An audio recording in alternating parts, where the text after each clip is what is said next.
What's one sign you wish you hadn't overlooked in a relationship? Story 1. Disrespect, and they weren't willing to discuss issues openly or listen to my feelings. Not just that, but when you stand up for yourself or bring up their bad behavior, and they start acting like the victim and how wrong you were to talk to them that way. The endless chase for validation and healthy communication. Ugh. They didn't communicate because they didn't care to begin with. Story 2. That one definitely rings true for me as well, though not sure it was the first red flag by any means. Definitely one of the more long-term damaging character traits of hers, and it was only months after it crashed and burned that I realized how codependent I'd become as a result of her emotional abuse. Story 3. Negative. There was not one positive comment when he came home most days. It was everyone else's fault but him. Edit, I left him 2 weeks ago. Air mattress, but me and the kitties are safe. My ex-husband was like this. Wasn't mean or nasty, was simply a perpetual negative Nancy. He had issues with depression that was poorly managed with medication, and he refused to see a therapist, believing the medication would be enough. I felt this post on several levels. Story 4. Their use of alcohol to cope rather than addressing the actual problems in a healthy manner. Using anything, literally anything, external to cope is the real important thing here, ladies and gents. People who cannot process or live with their emotions without externalizing them are maladjusted. It might be you, it might be someone you love, it might be someone you want, it might be someone you look up to. Bottom line is that whoever is doing that needs to recognize it and independently come to the conclusion that it needs to change, followed by doing the work on themselves. The only help a partner needs from their partner is a right to non-prevention. You don't get in their way of getting healthy, enabling, giving without the capacity or boundaries to do so without attaching expectation, and that's the extent of what you can do. If you can't do that, and they won't, then you are heading for relationship and maybe life bad. It could be non-harmful, it could be whatever, but the bottom line is unhealthy coping strategies are the number one red flag you should look for and believe in. Anything else can change, but unhealthy coping strategies literally show themselves during change, which is inevitable and constant, and therefore they are impossible to ignore or fix unless you are the one with them. The trap of being healthy emotionally is you recognize what you can and can't change, and the only way to give someone what they actually need is to have strong enough boundaries to say no to helping them even when it seems like they need your help. You cannot change other people. If they have the capacity to recognize that they need to change, they have the capacity to do it themselves, and a healthy person can be around for that, or they can leave whenever they feel they are losing their own sense of self. If they don't have the capacity for that, without hesitation, ignore whatever your brain or heart are telling you and leave them. Best case scenario, you both heal independently and your lives don't negatively impact each other's. But you can both draw upon your relationship as a beacon of what to look for when a new partner is healthy and doing all the other things you need. Worst case scenario, you stay and you invest time and energy into their recovery because you are prioritizing some arbitrary future that almost certainly can't happen. Prioritizing the fake future and the impossible to predict version of healthy partner over the present and future that will happen regardless of that person being in your life. Story 5. I don't know if I'd call that a red flag. I mean, it is, but it isn't at the same time. It depends on why and how they're drinking. I'd call that a broken person with an addiction problem, which you should have noticed before dating them. No? Not that I think it's right to use drugs or drink to cope, but for some people, including me, it's the only way to stop your brain from torturing itself. Story 6. When I realized how excited I was for the days when he was at work and I was at home. Only happened a few times a week. But I should have realized the change in my energy and mood the moment I heard the car pull up. This is always the top answer in threads like, when did you realize your relationship was over? Any variation of I stopped looking forward to seeing them and was relieved whenever it turned out we wouldn't be hanging out on a given day. Story 7. After 3 years, I realized that she was just so happy to be in a relationship and I couldn't wait until she left whenever she came over. So selfish, but really nice about it. Super religious. I should have trusted my gut the first time I broke up with her after 6 months, but I felt bad about it for some reason. After I realized I always looked forward to her leaving, that's when I made the decision. My last ex told me once that they realized I never seemed to want to hang out with them. In my defense, hanging out often consisted of me watching them play Counter-Strike until I came up with something else to do. I thought about this and decided they were right. It did take me another 6 months to finally break off that relationship, but that was when the penny really dropped for me. Story 8. Critiquing my proudest achievements or appearance. Then instantly love bombing me the day afterwards. The contrast you get from feeling so low to feeling so high feels incredible, and that's what makes this type of situation dangerous. Edit. I'm happy to see that this comment is picking up steam, and that it might either serve as a warning to those in the dating scene or a call to action to leave such a relationship if there's no signs of hope. Story 9. He was an influencer and posted a video montage of our camping trip that didn't show any evidence that I was there. It looked like he'd gone camping alone. I had planned the whole thing, driven the whole time, and prepared all the food. I don't use social media, but she's a fire spinner and has tons of thirsty semi-nude photos on there. Tons of hot and promiscuous friends on there, and she likes all their thirsty photos. The last 3 years of our relationship, she talked to people on there more than me, and not a single photo of me on there. When things got rocky, she went to Burning Man without me while I was busy in escrow buying a house for us to live in. She ended up sleeping with someone she built a relationship on social media, a relationship that I encouraged. That person had done a semi-nude photo shoot of her earlier in the year while she was out of town. I was completely cool with all of this until she cheated, but I'm realizing now it should have been a huge red flag. At least she told me right away, but that honesty was a double-edged sword. She also told me the feelings she felt and the intimacy with that person blew away anything we had. And she was unwilling to end that relationship. She still wanted to be with me because I 100% supported her, and she's disabled, but ideally wanted to be poly and made it clear she didn't enjoy romance with me. I felt so used. Story 10. I was on a trip across the US with my ex, and halfway across the country, I had to finally say something because she was constantly taking selfies at different spots along the way, never once asking me to join her for them. I was, of course, taking my own photos, but I'm not much into selfies, but she definitely threw in my face I hadn't asked her either. I'm like, dude, I'm taking scenery pics, and unbeknownst to you, you're in most of them. But I had ignored many other flags way before this one flew in my face at that point.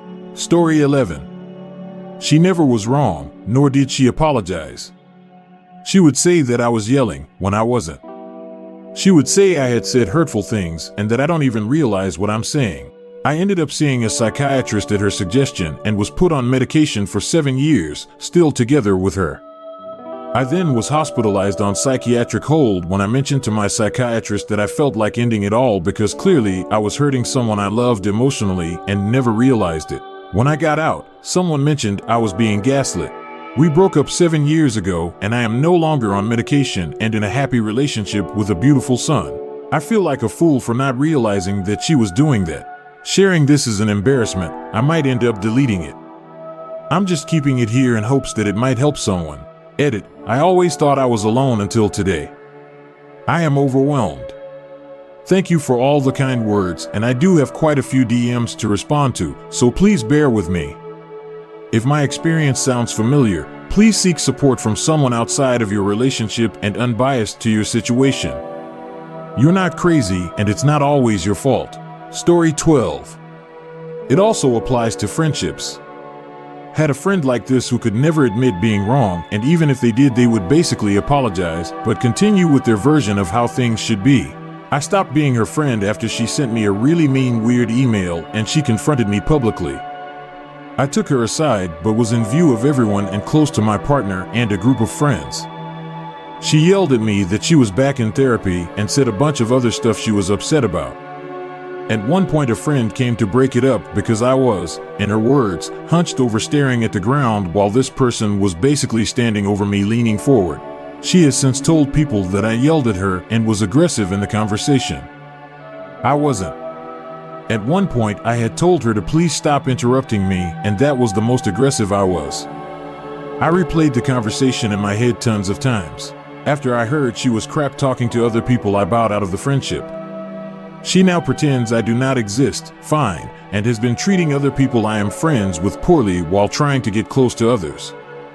It's very weird. To the original commenter's point, this is not normal behavior. Story 13. My ex-wife did a similar thing, always hot-headed and argumentative, yet somehow I was always the one in the wrong. Even for little things she completely fabricated. It was a weird combination of compulsive lying and self-victimization. After we divorced, I started seeing a therapist and realized that I was in an abusive relationship. She was incredibly emotionally abusive. She would play dumb around others to garner some puppy love, but she would turn around and be incredibly Machiavellian with how she would control me by attacking my emotions and making me question reality. The worst part about it all, I wasn't unhappy in our relationship.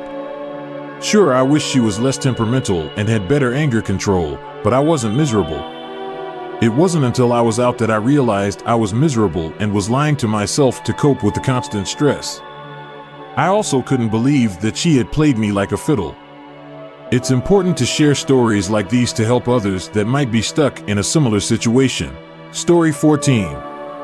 Luckily, never got married, but after I started therapy, I realized just how much she put her hands over my eyes regarding her behavior. Learning that I was in a relationship with an abusive narcissist, I was initially in denial because how could such a wholesome and nice, at least what I believed at the time, person be this terrible? But the more I went to therapy and the more we talked about the details of the relationship, the more I realized how ridiculous it was that I believed myself to be this evil monster doing all these terrible things to her. Having a third party walk you through how illogical these accusations against you are is such a blessing, because we're so involved / caught up in the situation that we can't step back and see how ludicrous it all is for ourselves. I think the turning point for me was when my therapist flat out said, "She's a mentally messed up and abusive person" during one of our talks, and by that point I ran out of benefits of the doubt, what ifs, and other excuses to give her, and that's when it hit me that I was borderline brainwashed into protecting her image, that even while seeking help for my mental health, I was constantly looking for reasons why things could have been my fault and not hers. It takes a lot of work to untangle and rewire your brain after someone undeserving goes in there and purposefully not / tangles it all up. But like I said in another comment, it makes you a much stronger and better person in the end, and I'm proud of the personal growth I experienced because of it. Story 15.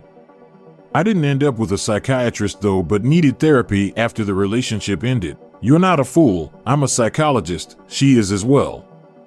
Sometimes I felt she was wrong, that she was abusing me, but it reached a point where I felt no confidence in my own judgment. Also, I keep saying to myself, I must be in the wrong. She gives therapy. She works with abused women. She must know if she were being abusing.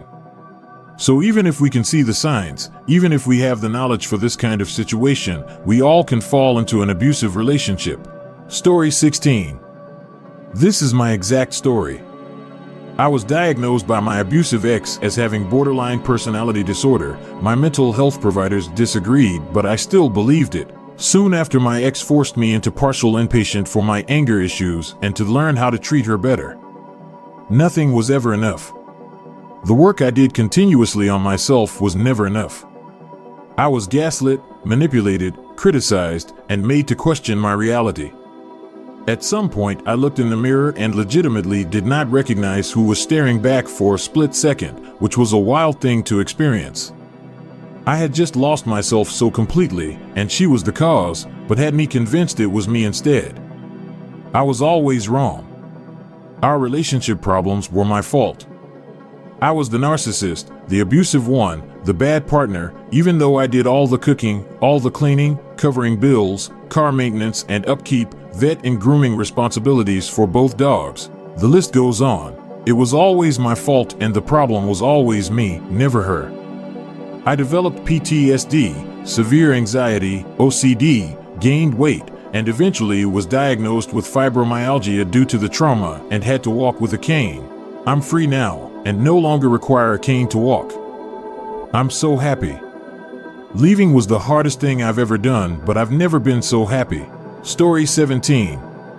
Not being able to figure out what I did to make him mad. It was unavoidable. I went through this. I had no idea what would set her off, so I just started being careful what I mentioned, what I'd do, etc. She would still find things, so I adjusted. 8 years later, I didn't interact with anyone. I didn't talk about anything, I just kept to myself. Eventually got out, and now 10 years later, it's still hard to adjust.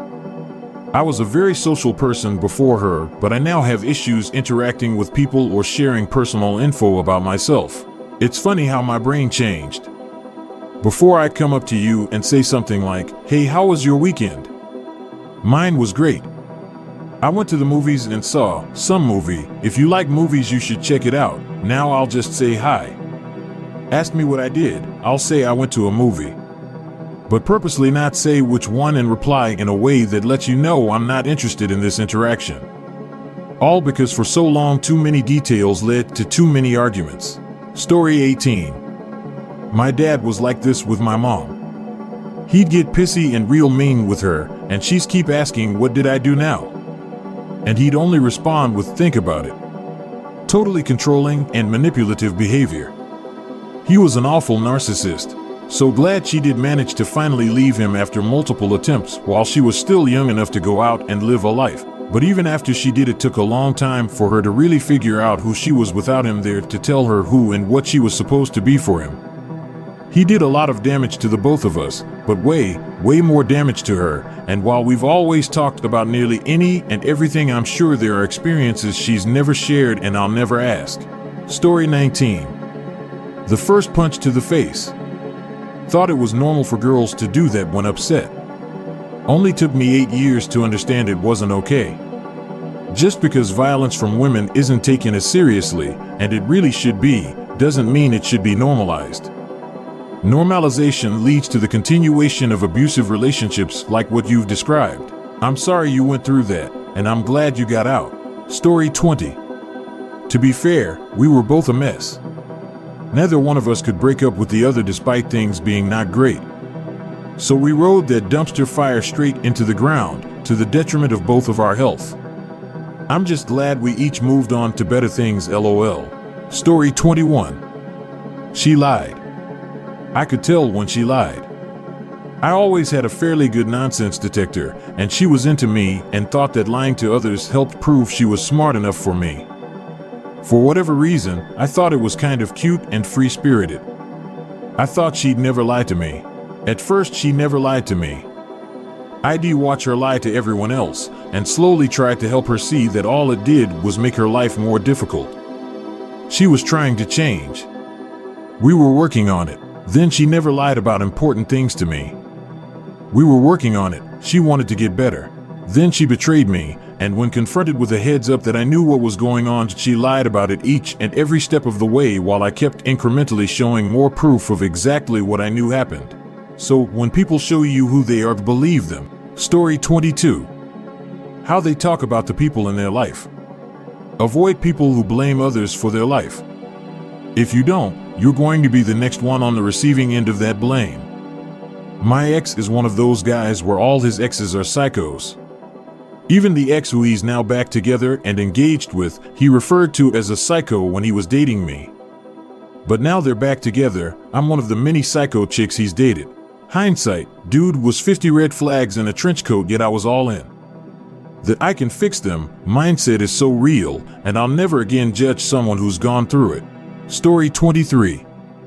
When I caught her coming out of a bedroom the morning after a party we attended on her turf, 2 weeks into the relationship. She was in there with a guy who was that guy early on in our relationship. She managed to gaslight me into believing that nothing happened in there with him. Even got me to apologize to him for calling it out. A few years later, I found out she'd kid the guy that night. I was downstairs sleeping on the sofa. Story 24. First red flag was on our 4th date. We met up with some friends of mine and had a few drinks while we chatted. During this time, my car had gotten towed. I drove. I didn't live more than a mile and change away, and on the walk home he completely tore into me verbally about what gross sluts my friend and I both were for being sexually active before either of us were 18. This was a very brief topic of conversation. I do not remember why. He berated me until we got back to my place and I, a young 20-something, had enough and burst into tears. He didn't have a car at the time, and I didn't have enough money or the means to get my car back from the tow, so I also didn't have enough for him to Uber home. So once I was in tears, it was like a switch flipped and he instantly went to comfort me like he wasn't the reason I was so upset. It was the start of many years of emotional abuse, and I wish I had ended things between us that night and saved so much psychological turmoil. Story 25. Love bombing. Excessive drinking, including a warning by one of the guys I dated who pulled back from the relationship early on, saying that he didn't think I'd like his drinking. Oh, I can't tell you how much I wish I would have been like, oh, okay, see ya. Note, in the same breath, he also told me he really didn't drink that much, but he just didn't think I'd like it. He also reached back out to me after that, deciding to move forward. Flash forward, and he, unbeknownst to me, drank 3 full bottles of liquor I'd had unopened for literally years and years prior. I didn't put it together until 3 weeks later when I randomly caught sight of the empty bottles. He had been taking sips straight from the bottle without my knowledge. But the love bombing overshadowed the red flags. It will surprise no one that this guy was a severe alcoholic without a car, with at least 2 or 3 DUIs. He was also a drug abuser, which I didn't find out until we had signed a lease and were living together. This turned abusive quickly. We lived together for a year, solely because I was in my 20s and needed to find a roommate to replace him to afford the rent, and dated off and on before and after living together. When he was sober, he was funny and smart, sweet, very generous, great with kids, attractive. It took a lot to get free and to stay away, which I did thankfully about 10 years ago. He just died early this year from an OD. I also dated a guy who lied about himself in every way. Claimed he had a job as a warehouse manager, had a car but it was in the shop, didn't have kids, had 2 that were removed from his life, was single and looking for a real relationship. He also love bombed, and over a period of time I realized he was a sociopath who literally went from one woman to the next expecting her to pay for his life. He may have had a job at the beginning, but I doubt it because he also was a severe alcoholic and couldn't hold down a job for long. He also got abusive, so I got away from him after about 4-ish months. That last month was only because he claimed he needed help getting sober and would I go to AA meetings with him, so I tried to help, but it was also a con. So I got away much faster from him than the other guy, but the next woman he conned, he found while we were together. I discovered that he would stay on dating sites, use the same play over and over, and set up his next con while still in one relationship. I talked to several women he'd done that to, and his parents warned me about him, to get away. For the woman after me, he asked her to marry him after like weeks of dating, pulled a knife on her, threatened her. Thankfully, he went to jail. But he got out way too fast, found another woman, married her ever faster, and what that turned out like, but I fear for that woman. So after I spent time away from dudes, did some self-reflection on past therapy, decided against dating anymore. I met my future husband. I verified he had a car, a job, we talked a lot, we set boundaries and stuck by them. He wanted to take things slowly, and I did too.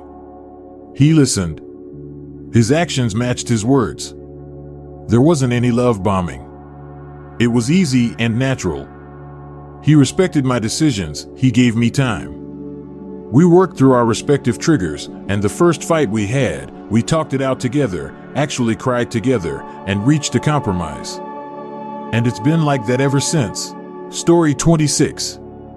After I was diagnosed with testicular cancer, she got drunk with her best friend and planned a trip for the 2 of them, not me, over New Year's Eve. I told her how upset it made me, and she turned around and did the same thing again on Valentine's Day. Her explanation at the time was I didn't know that New Year's Eve was expected to be a couple's holiday. Like she really thought it was otherwise. I told her I didn't necessarily have a problem with her traveling with her best friend and sharing a bed with him, he's gay, and I could even see us spending the holiday apart if the trip was so important to them, but I definitely expected to discuss it first. At the very least, your soul has the right of first refusal for NYW plans. She didn't have crap to say for herself about Valentine's Day. Still, I married her. Story 27. When I told her sometimes it seems like you don't care about how I feel, you just want what you want, and she started crying and yelling instead of talking about things. Anytime she came home, I asked about her day. I let her vent, gave advice, and cared. Then I realized she literally never asked me how my day was ever. When I would start talking about it, she would interrupt me and make it about herself. She would glaze over and stop paying attention. I told her how she does that, and she told me I was attacking just who she is and I need to get over it. I stopped asking her about her day. I stopped engaging, and when she talked, I glazed over, and when she realized what I was doing, she threatened to harm herself. Still to this day, one of the most selfish, self-centered person I've ever met, and I was with her a third of my life. Story 28. All my exes are narcissists, she said to me early on. Felt like that was perhaps bad luck for her? Turns out it was most likely her being the narcissist in her past relationships, based on what I experienced. Taught me what to look out for and avoid, so wasn't a complete all-for-nothing situation. When someone says person number 1 had issue A and person number 2 had issue B, etc., you would give a chance that well, maybe they were truly the problem. But then again, when the number of people starts going up and up, or everyone had the same problem, in this case, being a narcissist, then no, it's actually the person who's telling the story that is the problem. And it's not just a matter of relationship, it's always like this in every matter and topic. I once heard a quote that said, if you're driving and someone behind just keeps honking, well, chances are he's just in crap. When there are multiple cars behind you honking, you are the crap who's blocking the way or not driving properly. Or another variation of it was, if you have accidents, like twice or thrice a year, well, it happens maybe they didn't drive properly, or maybe you or they weren't paying enough attention. If you have an accident every other week, they should revoke your driving license. Story 29. Whenever he got drunk enough, he would get overly emotional. And it wasn't an I love you type of emotional, it was a I hate myself and am angry/sad at myself that spiraled into those feelings being directed at his friends or me. I should have left when it became a pattern for him to get that drunk each night I was with him. But it took him getting physical with me to actually get out. I should have left sooner. Story 30. She was always angry with me about something. Some way that she felt mistreated, unseen, etc. It was so consistent that I realized it had nothing to do with me. She just needed someone to be the target of her anger, and I wasn't interested in being that someone. We were young. Hope she's doing better now. That was my brother's kind of an ex. Yes, I can use that word because all 3 of her now ex-girlfriends have called her this before I ever did. One told me that it was like she was addicted to conflict. Like she got a high out of a disagreement escalating into a fight, no matter how trivial or out of your control the issue was. Even if it caused problems in the relationship, she would just do it, and when it blew up in her face, she acted like she was the victim. No matter how diplomatic or careful you were, she would raise her voice, and that's how it started. Story 31. Aggressive or emphatic reactions to truly benign things. If you notice they can't keep their cool for absolute non-problems, real problems will have them blowing their gaskets. Once we had to wait 30 minutes for food as a Sheetz, which is a long time for gas station food, like it was mildly inconvenient, and it nearly ruined an entire day. I was so stressed, always trying to keep everything under control to go perfectly to prevent her getting upset by something. Even when I thought everything was going perfect, she would find something or other to be unhappy about, so in the end, I lost motivation and felt all my efforts were wasted, which I know full well they were now. The toll it took on me was insane looking back now that I'm out. Story 32. Telling me he loved me within 2 weeks of meeting me. Full love bombing. He turned out to be a massive manipulator who put me through bad place. The 2.5 years I spent with him, 1.5 of those wanting to leave, are the only I've ever regretted. Yeah, I was with a guy who told me he loved me on the 3rd date. When the manipulation started, it was not the type I was used to and could recognize. For example, if I said no to something, he would pout and be self-deprecating instead of trying to make me feel bad more overtly. Story 33. He had a lot of mental health issues and used it as an excuse to be a terrible person, and I justified his behavior to myself for too long. His abuse and manipulation were always there, but I thought I was being there for him and helping him through his mental health issues until I finally realized he used it as a crutch to control me. Story 34. Getting calls and texts in the middle of the night, demanding I come over. then stacking furniture to block the front door to prevent me from leaving while I slept. The intimacy was amazing. I think that's why I ignored the early signs of insanity. But when she tried to spike my drink one night, I called it quits. It was honestly fun while it lasted, but I was on edge, thinking I might wake up with my throat cut or something. I had a similar experience though without being drugged. I did slightly worry about this happening to me though. The first time she locked me out of my bedroom and refused to let me sleep in my bed should have been the red flag that I should not have overlooked. Fast forward and she's trapping me in rooms, locking me out of the rooms, locking me out of the house, threatening me, punishing me torture for going to bed late. Story 35. She was super sweet for the first 4 to 6 months. By then she had her hooks in me and her true narcissistic self began to emerge. Man, if I had split right there, I would have saved myself so much pain and misery. Described my ex to AT. She'd always bring up her other options and how many guys hit on her, and once even went as far to say she was out of my league to my face. I once got fed up enough that I told her we should probably break up then, so she can date those other options and so I can date someone who treats me with kindness. Really threw her for a loop. Immediate cut to oh, but I wouldn't want anyone else, and no, I wasn't being serious. After the breakup, I wish I had considered my other options a long time ago, but at the same time I think it's good my mind doesn't work that way. When I am with someone, I just genuinely don't care what other people might have to offer me. I want to build a healthy love and focus on my person, not who else I might be able to attract or what they can do or give me. The weird thing is, it's like she wanted me to think I was inferior or less attractive and intelligent than the other people she could date. But she was the one who argued to stay together every time I said to go and date all those better options. I'm a conventionally attractive guy with emotional intelligence and a sense of humor. I've been hit on before, during and after the relationship. During the time we were together, she managed to wrap me around her finger so much that I only cared about her opinion and decided women hitting on me and treating me kindly was a fluke and that she was the only one who was right.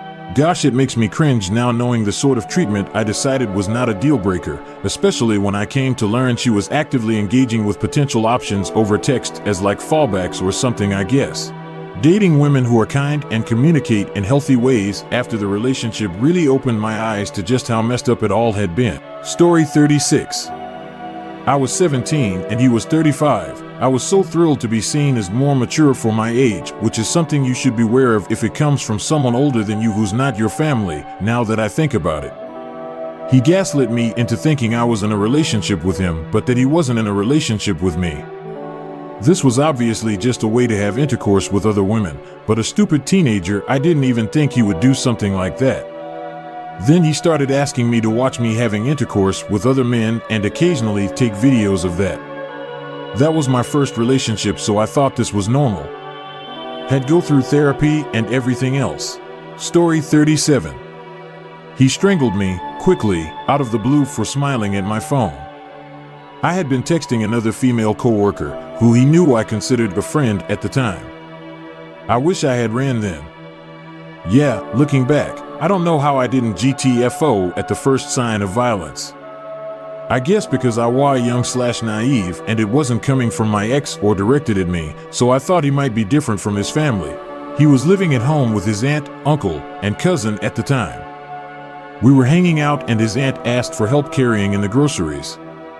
I couldn't believe it when his cousin got up and slapped his own mother, demanding to know if he looked like a woman to her. I ended up helping her.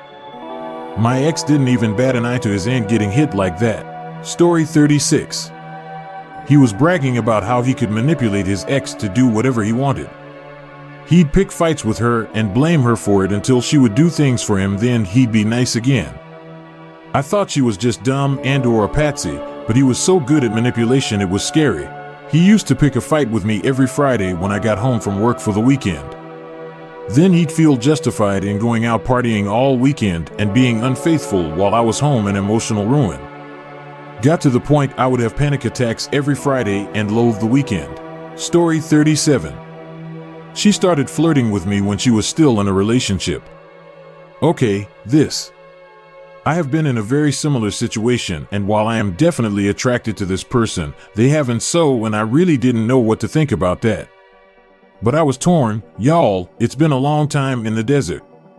It's fizzled and I'm trying not to poke the bear any further, but I'm also left kind of hormonally confused. But I also think about what my mom said a long time ago about the last time my dad cheated with / eventually married. If they'll do it with you, they'll do it to you. Story 38. Feeling bad. Turns out they were selfish, mentally ill, controlling, and I ignored how I felt around them. When I met my wife, I was surprised how relaxed I felt with her, and I could be myself with her, and I could sleep well next to her. Don't think your bad feelings will turn good. They are screaming at you to leave the environment. Story 39. He was completely unable to stop his ex-wife from triangulating herself into our relationship every opportunity she had under the guise of best friend and an abundance of love. I'm talking like trying to have a nice group dinner at the 2-month mark and she suddenly demands we talk about engagement rings and whether or not we're aligned on having kids. Lots of weird and invasive trespassing, repeated provocation and baiting behaviors, minimization, gaslighting, etc. He enabled it all by taking a passive backseat to it all and only gave placating words with no actions. Of course, it got way worse and eventually I understood there was a horrible codependent dynamic between the two of them and lots of crazy making behaviors that brought about the worst chapter of my whole adult life. I made the mistake of reacting with grace and compassion, but I should have run at the first WTF moment. I needed to turn that compassion to myself first and foremost. Lesson learned. Story 40. He got mad over something trivial because he was overwhelmed, and he punched the wall and, for lack of a better word, roared. 15 years later, I was living in a DV shelter with our 2 sons. I once saw photos of an apartment that was being put up for auction. It had some holes in the room doors. Not a problem to fix, you just get new doors. But I anticipated some problems in getting rid of that tenant. By the way, I was outbid, so I never met that former owner. But I assume he must have been angry about how his financial situation turned out. Or maybe he was just angry. Story 41. As someone who left an otherwise really great relationship the second he put a hole in drywall during an argument, thank you for this validation.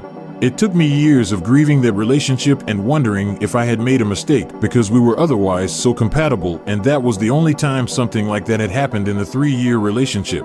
I'm now with someone who I could never, ever see doing that. Story 42. Mine was on our 2nd or 3rd date. She told me she washes her shoes every weekend. I said that sounded crazy. She stone-faced and murmured, "Don't ever call me crazy." But she said it like she was a ventriloquist. His lips never moved. Wow, this unlocked a hidden memory from my ex.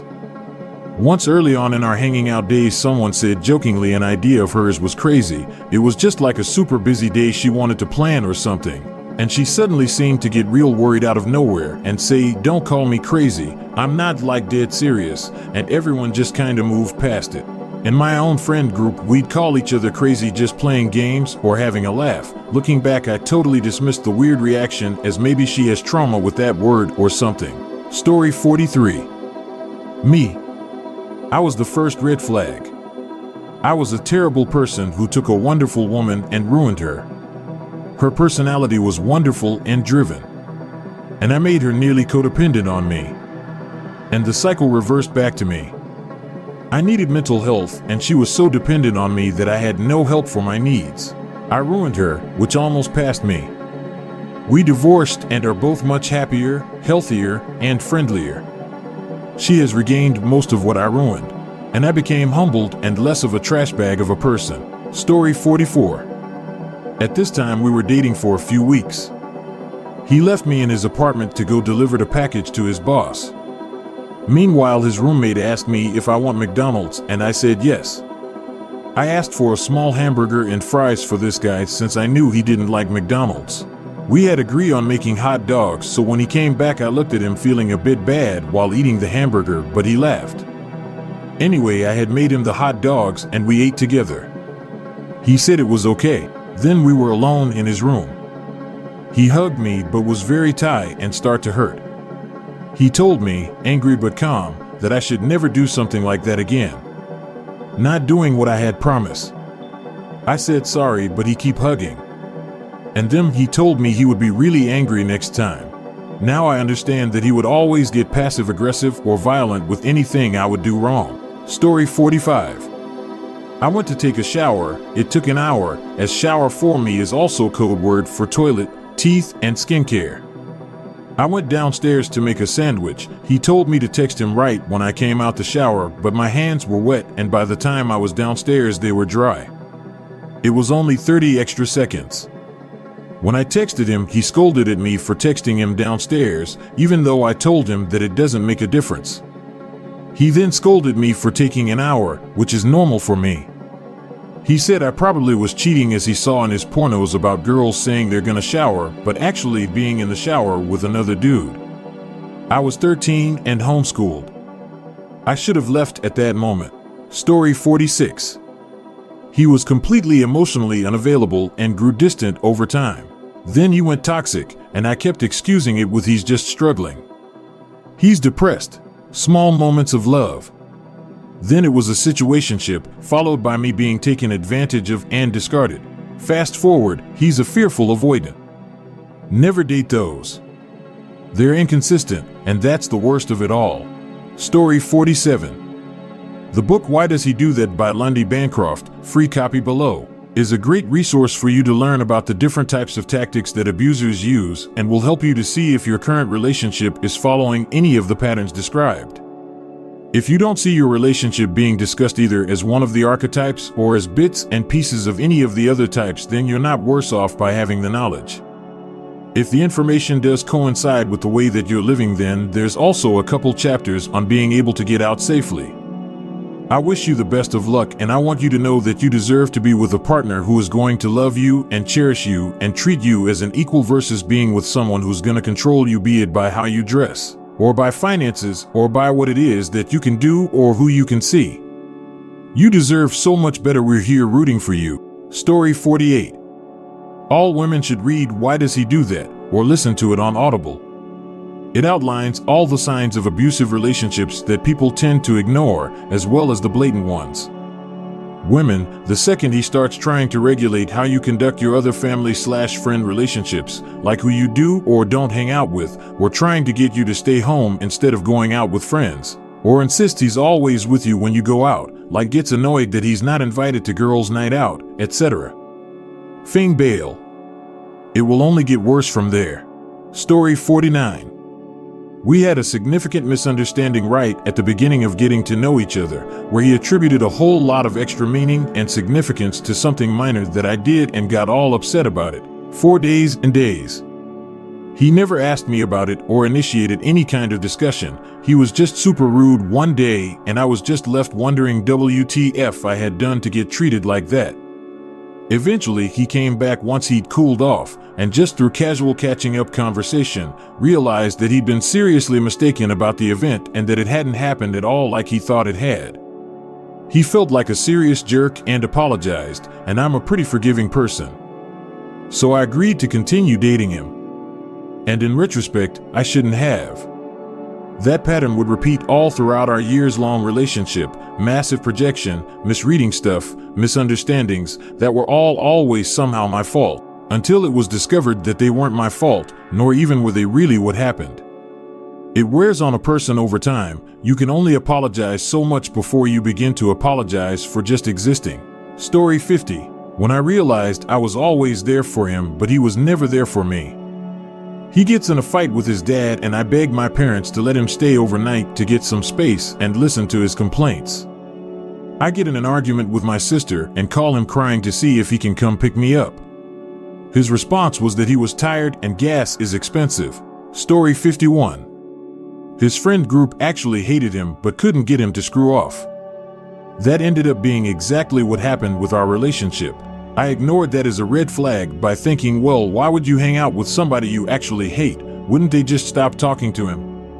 And I kind of assumed they were just rude people who got a sense of righteousness from feeling superior to him, which wasn't completely inaccurate. Anyway, they were all crap to varying degrees, but they were functional independent crap. He wasn't. Story 52. When I was struggling to set up her printer on the dorm building's stupid Wi-Fi client, I gave up, went out in the hall to tell her as much, and she let out the most sadistic cackle. That was like a month after we met.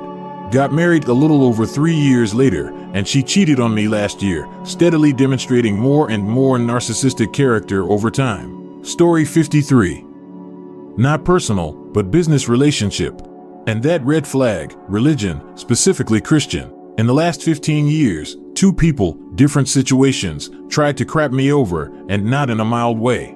One tried to con me out of tens of thousands of dollars, and it was only a random mistake by someone that worked for them that got me thinking something isn't right, and as soon as we dug into it, we found so many illegal things, it was annually embezzlement. The second was someone that worked for me, but secretly founded a competing business using my contacts and resources, left, and then when that business failed, they sued me stating a massive pile of lies. Thankfully, so much of what they were alleging was demonstrably false, and in the end their lawyers were begging me to settle for anything. They barely got anything, but it cost me over $50,000 to fight them and educate myself on this stuff. Both of these people were religious and would tell you about their faith the first time you met them, often in the first 10 minutes. Now, when anyone I meet for the first time starts talking about their religion or faith, I instantly go on guard because so many people use it as a crutch for their terrible/evil personality traits. Story 54. I struggled with mental health issues. When we were working out together at the gym one night, I shared that I was feeling very anxious and had urges to hurt myself. She responded by saying, "Just go hurt yourself then?" We dated for almost 5 years before I realized that my partner was in fact not supposed to set standards on my body for me to be loved. Story 55. She would lie about weird things. Small and really insignificant things at first that there was no conceivable reason as to why she would lie about them. Then they turned into bigger and bigger lies over time. Compulsive lying is a really weird behavior. I should have realized that lying about little things for no reason at all was a big red flag. Story 56. Always having to smooth over their emotional outbursts to others. Whether they were drunk or sober, they did not care about the consequences, even if it meant I was friends with the other person. There was one time I purposefully pushed one of my ex's friend's buttons to see how he'd react, and he acted like I was a horrible person with no manners. So not only infuriating but hypocritical. Also, small talk. They never went out of their way to do normal and expected social courtesy, like introducing themselves to people close to me and being normal in doing so. I was always on edge when they were going to say something bad or inappropriate. Out of all of the crap things that occurred in that relationship, the points I make above are what still baffle me to this day about how a grown man could act that way and still traverse through society with a chip on his shoulder. Story 57. When I met him, he was couch surfing and didn't have a car. He used other people's houses and my car for like a year. Never stay with someone just because they make you laugh. It will not get better, and they will never be stable no matter how much you help them. The only solace I got was taking myself off the lease for my apartment since he wouldn't leave. The rent racked up on his name and he got evicted while I got my own apartment again elsewhere. Story 58. She tried to stop me from tipping at dinner because the waitress had initially forgotten to bring out her Sprite. She still got the Sprite but was unhappy about it and was bad-mouthing the server all dinner. I was too young to realize this, but seeing how someone treats service workers is one of the biggest indications of the type of person they are at their core. I ended up having to get a restraining order against her and spent 5+ years in therapy. I constantly think back to that dinner and wish I'd listened to my gut and left right then. Story 59. I was the butt of the joke in social situations. Kind of like that ball and chain type humor, but it made me feel awkward and unwelcome when we were around his co-workers. He was super sweet to me when we were alone, but a whole different person around other people. Makes me wonder what he said behind my back. He married one of those co-workers, so I assume he was cheating on me. Maybe showing he didn't like me to them made him look or feel like less of a crap for flirting at work, etc. Story 60. I spontaneously decided to do a real deep clean of the kitchen for a few hours. Hit every nook and cranny, played Tetris with pots and pans, got behind appliances, rearranged the cabinet for proper color coordination. I love that crap. Anyway, she blew with a few paragraphs of a text message calling me ungrateful, crap, etc. for ghosting her. We didn't have any plans, established or anything. I had Elton John playing and was literally just excited to clean. Story 61. She came from a chaotic, broken family situation. Mother and father divorced, he was on his third marriage, her on her second. She had 4 kids by 3 fathers. Older half-brother and sister both married to awful people and subsequently divorced. But she had a good head on her shoulders and was very well adjusted. Except that she had never been exposed to anyone who could make a long-term relationship work, had never been exposed to anyone working through relationship conflicts, and had never been given any reason to think any relationship would last. So we had a good few years, but when she started having some negative feelings, she didn't know how to communicate them and instead just gave up entirely on the relationship, even though the things she had issues with were pretty normal and reasonable relationship issues that were, to be fair, mostly my fault. Granted, I don't know whether or not we would have been able to work through them successfully in the end, but we didn't even try. Part of me wonders if she was afraid that we could successfully work through our issues, because if we could work through our issues, maybe her parents could have worked through theirs. Story 62. The massive pile of clothes in the corner of the room in her early 30s. I spent the next 5 years cooking, cleaning, and paying the bills so she could focus on learning to be a hairdresser. We met working in finance together. 2 months out from qualifying, she left me for a client. She's now divorced with 2 kids and a feminist author. Her bio has "men don't do enough around the house." She cooked the same crap rice dish twice in that 5 years. Nothing else. My mom found it hilarious. My sister wants to hunt her down and throw dirty laundry at her. There were a few red flags TBH. Story 63. She was always angry with me about something. She never was wrong, nor did she apologize. Not being able to figure out what I did to make him or her mad, I realized how excited I was for the days when she was at work away and I was at home. Her getting offended by completely innocuous stuff, and my having to constantly apologize for my wording and actions because of it. The constant jokes that were actually just hurtful comments disguised as humor. I've known her for 15 years.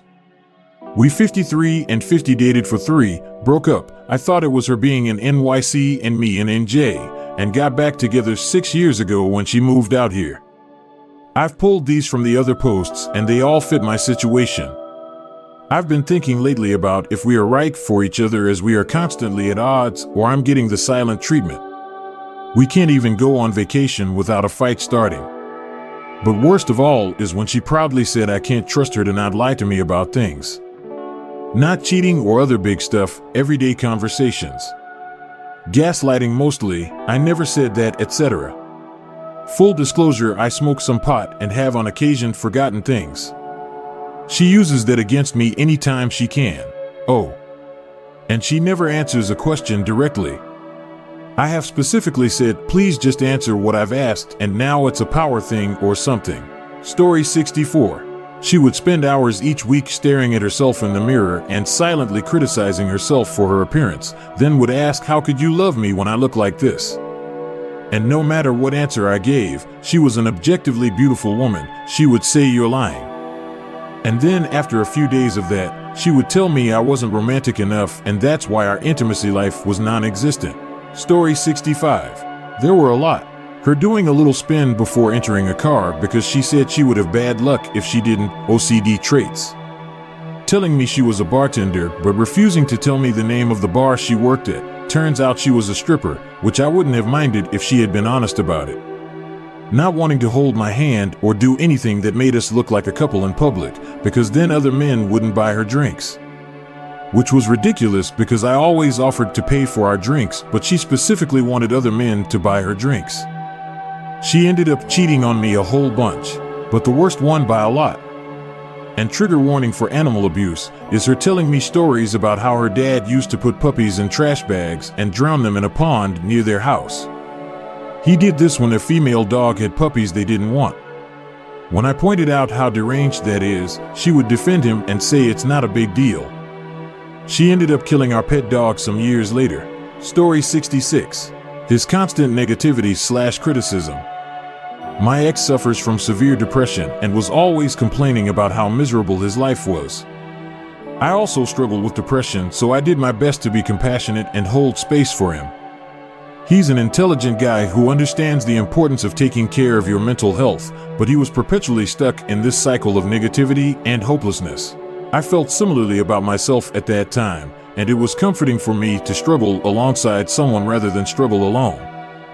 Within the first year, I began having doubts about the relationship and whether or not it was particularly healthy, but I believed so much in his potential that I stayed. We spent 4 to 5 years feeding on each other's misery until I eventually could no longer live that way and broke up with him. If I'd listened to my intuition early on, I could have saved myself from years of being weighed down by a deeply unsatisfying relationship. I don't regret it though, because I still think he's a good person and I learned so much about myself during and following my time with him. Plus, those dark years ultimately led me to my current partner, who constantly inspires me to better myself rather than be complacent in my unhappiness. Story 67.